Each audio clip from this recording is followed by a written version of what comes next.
आज केसी वेणुगोपाल जी, अशोक गहलोत जी, अजय माकन जी, चौधरी भूपेंद्र सिंह हुड्डा जी, जयराम रमेश जी, उदय भान जी और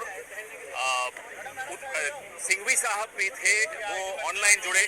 इलेक्शन कमीशन को हमने अवगत कराया। करीब 20 शिकायतें जो हमारे पास आई हैं, उनमें से 7 लिखित शिकायतें जो भी आई हैं 7 कॉन्स्टिट्यूएंसी से, जिसमें बैटरीज का खास तौर पे जो 99% बैटरीज दिखा रही थी काउंटिंग के दिन, और बाकी मशीनें जो सामान्य थी वो 60-70% दिखा रही थी। उससे हमने चुनाव आयोग को अवगत कराया और चुनाव आयोग ने हमें ये आश्वासन दिया है, क्योंकि माकन जी ने और सिंघवी साहब ने एक मांग रखी कि वो तमाम मशीनें जिनके बारे में आज जिक्र किया है, शिकायत की है, उन मशीनों को सील कर दिया जाए, सिक्योर कर दिया जाए जब तक इसकी जांच पूरी नहीं हो जाती। हमने चुनाव आयोग को ये भी कहा कि अगले 48 घंटे में हम बाकी शिकायतें जो हमारी एकत्रित हो रही है, हरियाणा प्रदेश कांग्रेस कमेटी के अध्यक्ष उदय भान जी इकट्ठी कर रहे हैं, वो तमाम शिकायतें भी हम अगले 48 घंटे में उपलब्ध करा देंगे चुनाव आयोग को।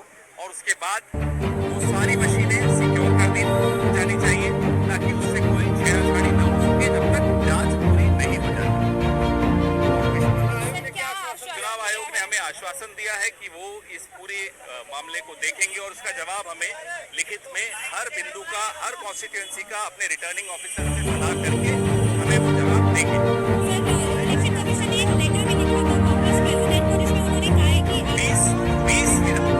20 विधानसभाओं से शिकायतें आई हैं, 7 से पूरे दस्तावेज आए हैं और वो दस्तावेज अभी हम आपके सामने आपको जारी भी करने वाले हैं, जिसमें करनाल है, डबवाली है, रेवाड़ी है, पानीपत सिटी है, ओडल है, कालका है और नारनौल।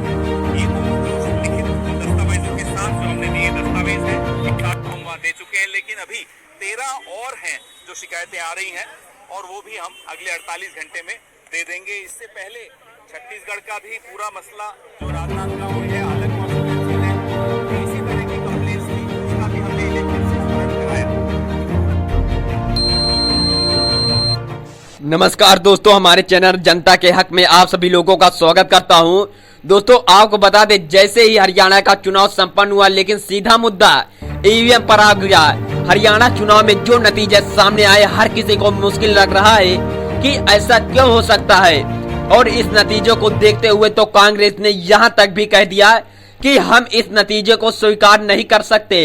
कांग्रेस का कहना है कि हमारे साथ सबूत भी है और इस चुनाव में खेल हुआ है और भारतीय जनता पार्टी के नेताओं ने शासन, प्रशासन और चुनाव आयोग के साथ मिलकर धांधली की है। और कांग्रेस का यह भी कहना है कि लोकसभा चुनाव में खेल हुआ, लेकिन इस बार हरियाणा के विधानसभा चुनाव को लेकर हम और हमारी पार्टी काफी सशक्त थी और हम इसके सबूत भी देने की कोशिश कर रहे हैं। और जो यह खेल हुआ है, अब मैं उसे जनता के सामने लाऊंगा। और कांग्रेस का कहना यह भी है कि हम जनता को यह भी बताएंगे कि आपका वोट किस प्रकार से चुराया गया है। पूरे चुनाव में भारतीय जनता पार्टी कहीं नहीं दिख रही थी और बहुमत से कोसों दूर दिख रही भारतीय जनता पार्टी को बहुमत कैसे मिल सकता है।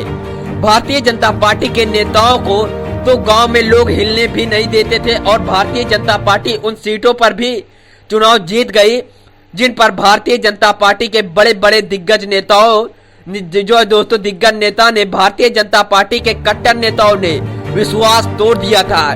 कांग्रेस ने पूरी तरह से धांधली के सबूत भी इकट्ठा करने में लग गई है और एक एक ईवीएम की बात चल रही है कि किस ईवीएम में धांधली हुई है और किस ईवीएम में धांधली नहीं हुई है। कांग्रेस का कहना है कि इसका हिसाब हमारे पास है और 1-2 दिन बाद इसे मीडिया के साथ भी साझा किया जाएगा। ऐसे में बड़ा सवाल उठ रहा है कि अगर कांग्रेस के पास सबूत है तो इन सवालों के जवाब चुनाव आयोग के पास नहीं है, तो फिर क्या होगा। आखिर क्यों हरियाणा के चुनाव पर उठ रहे सवाल, और इस मुद्दे पर मैं आप लोगों को से बात करूंगा। और दोस्तों नमस्कार, मेरा नाम है जीत रावत और आप देख रहे हैं जनता का हक। हरियाणा के हर कांग्रेस के छोटे बड़े नेता के मुंह पर यही है कि हरियाणा के चुनाव में धांधली हुई है और हरियाणा के कांग्रेस ने जितने भी छोटे बड़े नेता हैं उनका जो दोस्तों काफी मुश्किलें का सामना करना पड़ रहा है। और दोस्तों आपको बता दें, एक ईवीएम की बात चल रही है और हरियाणा के चुनाव में धांधली हुई है और इस धांधली में आरोप सीधा भारतीय जनता पार्टी के कार्यकर्ताओं और चुनाव आयोग और हरियाणा के शासन प्रशासन पर चला जा रहा है।